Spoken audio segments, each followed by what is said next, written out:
Welcome back, everyone, to the No BS Real Estate Podcast, your listening how-to guide to the Australian property real estate market. I'm your host, Jo, and today I have some very special guests with us, Lisa and Damien, who are from the very great background of buyers advocacy, which I don't believe is talked about enough. And I'm so excited to get started and interview you guys. So Lisa and Damien, thank you so much for coming on the show.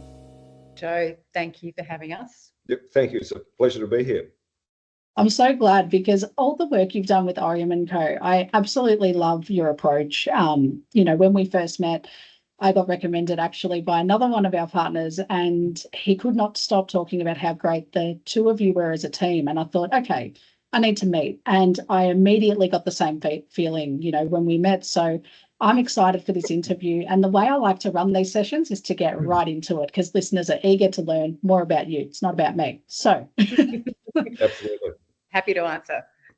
All right, let's go rapid fire now. I'm just joking, but let's get started. My first question to you guys is, how did you get into buyers advocacy and what drove your passion, I guess, in this field? What drew you into it? I'm happy Over to you, okay. So Damien and I have a background in residential sales. So Damien's got experience 30 plus years, and I was in the industry pre-kids and just after having kids for over a decade. So between us, we've got 40 plus years of experience. We met after I separated 5 years ago, and probably 6 or 8 months after we met, we had a conversation about the consideration of, oh my goodness, maybe we could start a buyer's advocacy, a buyer and vendor advocacy together. So the seed was planted, it was about 4.5 years ago. Yeah, it was. But I had this vision in my head that I was coaching, I was creating a podcast, I wanted a show, and I was like, okay, right now in the state that we're in, it's not the right time. But I did, if I can interject, I did actually formulate with the old basic pen and paper a structured floor plan of what we needed to do to go from A to B. Well, but it didn't happen. But it's always the way. Down the track it happened. So yeah. But I also have such a belief in timing. Yeah. So the timing of it wasn't right. It wasn't right in our relationship. It wasn't right in where I was, where Damien was personally. But when we decided last year, where it came to a fore, where I was like, okay, I'm now ready, and this feels so right based on who we are as a couple and as a partnership, and the combination of our skills, because we're both so different and we've both run businesses. We didn't want to do it on our own. I know I'm not great at the things that Damien's great at, and Damien would agree. Yeah, that's it's the one thing that I was paramount to me. I didn't want to do it on my own, and it was finding the right partner combination. But I thought my partner in life would be perfect, but it was just a matter of time until that all sort of clicked into gear. So the passion really comes from one, that we believe that we can offer a really unique experience to the people that we help because of our expertise and experience, but also because of the combination of skills. Damien's run an agency. He's been involved in managing people. He's sold hundreds and hundreds and bought hundreds and hundreds of homes and negotiated. I have also had background in residential sales, buying and selling all over Melbourne, but I've also got coaching experience. So I've spent the last decade before coming back in as a coach, really delving in and knowing how to ask the questions underneath the questions, which is what I believe is what I bring to the table, helping people really understand and explore what it is that drives the choices to ensure that they make really sound, solid choices where they do buy the property, whether it's for a home or investment property, that they can feel really good about, not just in the short term, but long term. That's excellent. I really love that. The way your story comes together, it's so nice. Like, partners in life, partners in business, that's a really powerful thing because you are complementing each other's skill sets in so many different ways. And I think that's part of what makes a team really unique is, one person's got a strength in, like you said, you do the more coaching side, that bringing in that personality and that guidance to a customer, especially a home buyer who's like a first-time buyer. They're often the ones that need a lot of support.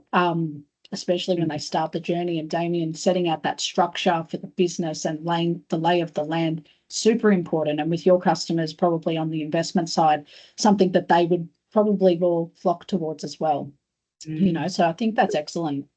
And it really leads me into my next question. I guess, what would you say is the most memorable experience either each of you have had, or maybe together, it's up to you, but what's the most memorable client experience you've had where you've gone either above and beyond to get them a property, or maybe it's a tough negotiation? Something that we were talking about, because we went and had lunch and we were talking about just the different experiences, but one that I remember with so much hand on my heart, I just really loved it, was working with a woman who had missed out on a number of properties.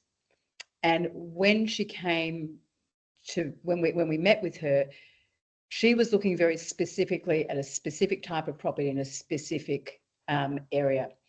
And what I did was spend the time to really give her the space to ask the questions, to explore, as I said before, what was underneath what she was wanting. Like, what was that driver? What was the motivation? And what came out of that process, and it wasn't just one conversation, it was a couple of conversations, was she opened up her mind to actually, maybe there's something that I haven't been looking at that I'd be willing to look at. And through that process, we ended up negotiating a sale on a property that was not what she'd been looking for, not in the area that she'd been looking at. And that's the sort of thing that excites me, because I love the fact that we give people time and the patience to open people's eyes to maybe possibilities and opportunities that they haven't previously thought about. That's so valuable. I love that, because bringing people into, and your role is really to open opportunities up, right? And often, as people, as nature has it, we always have a preconceived idea or thing in mind that this is what we have to buy, this is where we're going to buy. But often, until someone comes in and asks those coaching type questions, like you said, to open up that discussion is, well, why are you thinking of buying just there? Have you thought about here? That is exciting. I totally feel that. And Damien, do you have one in particular that comes to mind? Look, I've always loved the thrill of doing a deal, and whether it was from a vendor's perspective, my old traditional real estate days, getting the best price, but representing buyers to make certain they've bought the best they can. And there was one recently where, and there's a lot of expressions of interest in the market these days, which years gone by was traditional private sale and auction. And so being able to position our client in the process of, okay, there is interest in the property, but then it turned out to be there was multiple interest. So we went from expressions of interest to then another round of offers, and then into a boardroom auction situation. And so being able to secure the property with the client still having a little bit more in the tank and know that they bought well was, it's satisfying. And so that doesn't just happen. It's knowing the lay of the land, the relationship with the agent, and being able to work and trust that the process that is in place is going to run through and be transparent, and being able to represent the client in the best possible way and get the deal is very rewarding. And so the goodwill that we get out of doing that is the key to our success. It's so true. And I think the competition in the market at the moment is very fierce. Nearly every property transaction has more than 1 to 2. Like, if you're competing a lot of the time. And I think having that support in your corner, like you said in the story you told, having that relationship with the agent is important, because agents have quite a different relationship, real estate side, with a buyer as opposed to a buyer's advocate. They tend to present different. And it's that difference in the market that just makes, your buying power completely different. It gives you a big edge. And it's interesting, because it's something that we are seeing. We were only just talking about this at lunch today, is how many buyers, and we're all like, and this is no slight on people that are looking to buy, but every agent will have a different process when they're selling a property. And unless you know what questions to ask and how to read the play, then you're potentially, and we're seeing this, people are missing out on properties because one agent might say, okay, we're going to sell a property before auction. The process is its highest and best offer. This is a cutoff date and time. But then we've just dealt with another one, which is fully transparent, and the agent is sharing transparently the offers with the other buyer. Now, unless you know the questions to ask and actually are fully aware of it, you're not in an empowered place to make a choice.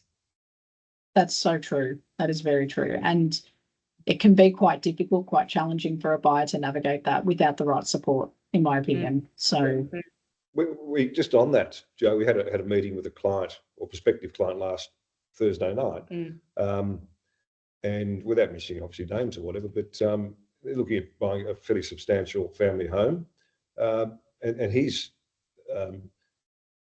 educated opinion was that you basically you give the agent your details, but you don't express any interest in the property. You hope to get back to you, and his wife was almost like you could feel the tension there. She wanted our assistance, but anyway, so often a lot of our clients have had they've endeavoured to be successful in the mirror of the property game.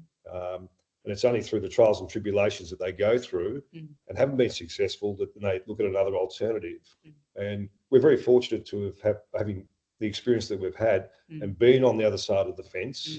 We know, we're not here to say that we know everything, because we're always learning, and that's the beauty of what we do. Every day is different, but we know a lot of what goes on, and that's key. It's being able to put your clients' interest at the forefront of what we're doing, and establish a relationship with the agent that's representing the vendor, and try and massage that and do a deal at the end of the day.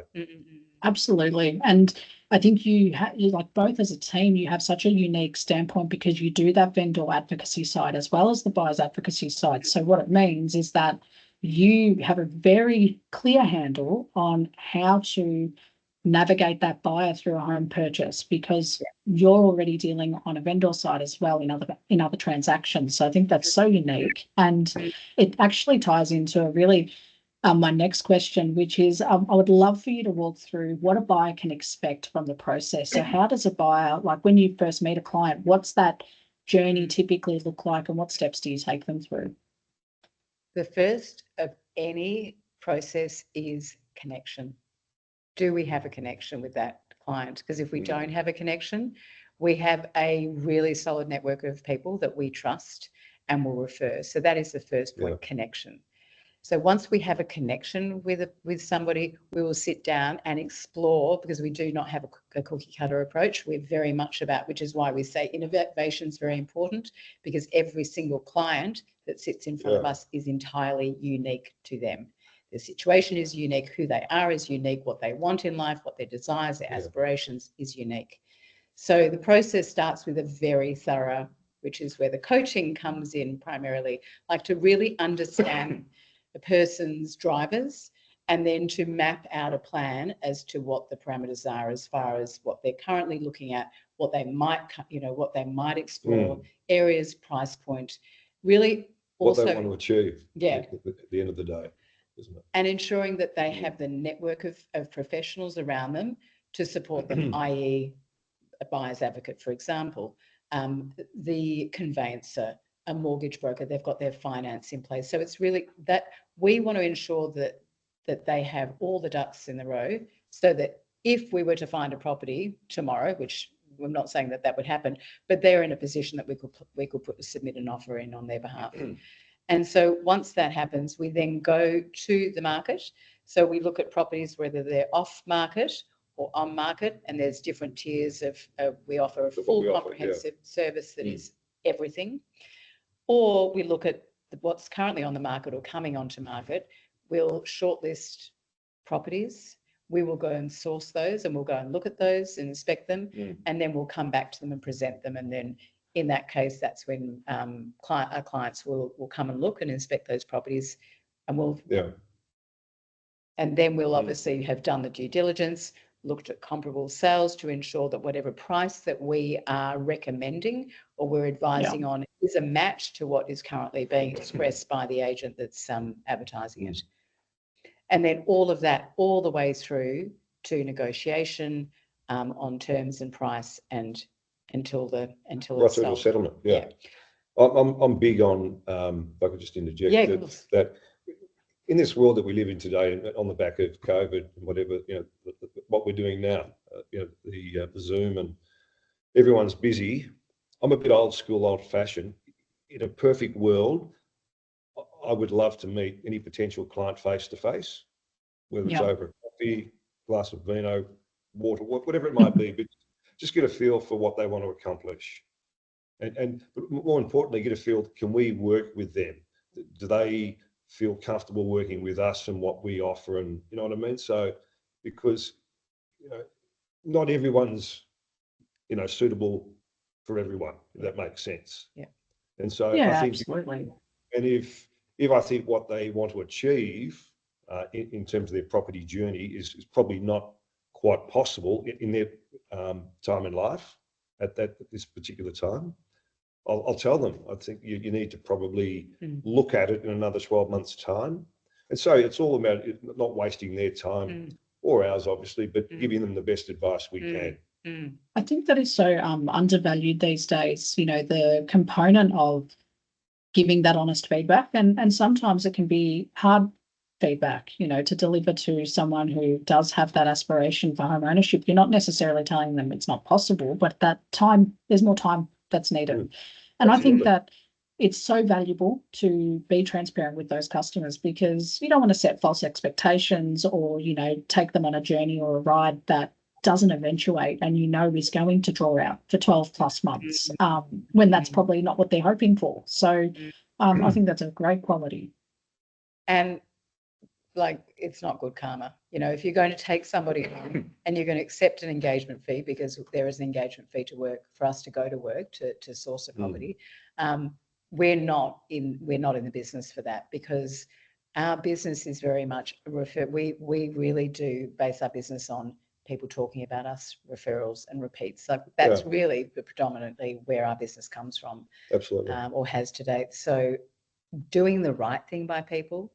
I said this to my son the other day. He asked something and I said to him, if you do the right thing by people, you can't not succeed at life and in business. That's a great message. I love that. I couldn't agree more. Good karma always comes back to you at the end of the day. Yeah. And we're coming to the end of our episode, and I'm spewing because I'm really enjoying this chat. So my last question to you guys, and I think this is really valuable, I love this question, is what advice or tip can you share with home buyers who are about to set out on their home buying journey, or maybe they're halfway through and they're one of the ones that feel a little bit lost or down on their luck after missing out? Do you want to go for here? What I would recommend is make certain, 100% certain, that your finances are in order, and then you've really got an ability to pay that 10% deposit, because we've had this conversation with potential clients where they've recommended 5% should be enough. I bought another property on 5%, or someone that I know around the corner, whatever. So being I suppose having everything working in your advantage and with your deposits and your settlement dates and having all the artillery in your favour to be able to use to negotiate is key, and it helps us. So once that's all in place, and then it's really a matter of, as I said, if you think you can work with a buyer's advocate that it's got something to offer, then it stands you in good stead, doesn't it? Well, at least have a conversation. But I think the thing is, what I would suggest is, if somebody's, let's say hypothetically somebody's started their buying journey and they haven't had success, is to, a lot of us are conditioned to think that we can do it, we're capable, and most, there's no slight, but I'm not capable at everything. So if I'm not achieving the result that I want to achieve on my own, I've now learned at the age of 53 that if I'm not achieving the thing that I want to achieve, that I need to engage someone that's going to help me achieve that. And so that's not necessarily to say that you have to engage a buyer's advocate. So this is not a sell job on us, but it's sitting down and going, okay, I'm not having actually great success. What support do I need around me, and who do I need to engage in order to have me realize the result that I want to? Because in 12 months' time, how would I feel if I'm still in the same boat? I've missed out on X, Y, and Z more properties, and time is our most precious commodity. So I've lost time. How much has it cost me in all my other resources? So they're the things that I would encourage people to consider. And I think timing is crucial, Jo, in a market that's quite volatile. Yes. Melbourne has, obviously, we've been through a phase of interest rate rises, 13 or 14 of them. So I think we're almost at the end of that. So into next year, the new CEO of the NAB predicted last year that interest rates will start to taper off and drop. So, if you are out of the property market, say for the next 12 months, with where we stand here today, we're having the same conversation in November 25. I absolutely, hand on heart, believe you'd be paying more. Absolutely. Those are some, thank you so, both of you, so much for sharing those thoughts. I think it's I tell you why it's my favorite question, because we're so passionate about our service industries and what we do. And, sometimes that little bit of advice, that guidance, someone didn't know they needed to hear it. And I hope that our listeners today heard something that resonated with them, and it encourages them to book a time to chat with you guys. So thank you both so much. I've loved having a catch up, and I'm sure there'll be many more to come in future. So thank you again for being on our show. Jo, thank you. That was such a great conversation. You're very good at this. Oh, thank you so much. Well, you guys, thank you everyone for tuning in today. It's been fabulous to have both Lisa and Damien. Don't forget, you're listening in our Abodi app, so please book in a chat to chat with Lisa and Damien. It's free, no obligation for the first one, and have a conversation about property. Understand what your goals are and have that coaching discussion with them, because it might just help you on your journey. Thank you everyone for tuning in. We look forward to talking to you next time on the No BS Real Estate Podcast. Thanks for joining.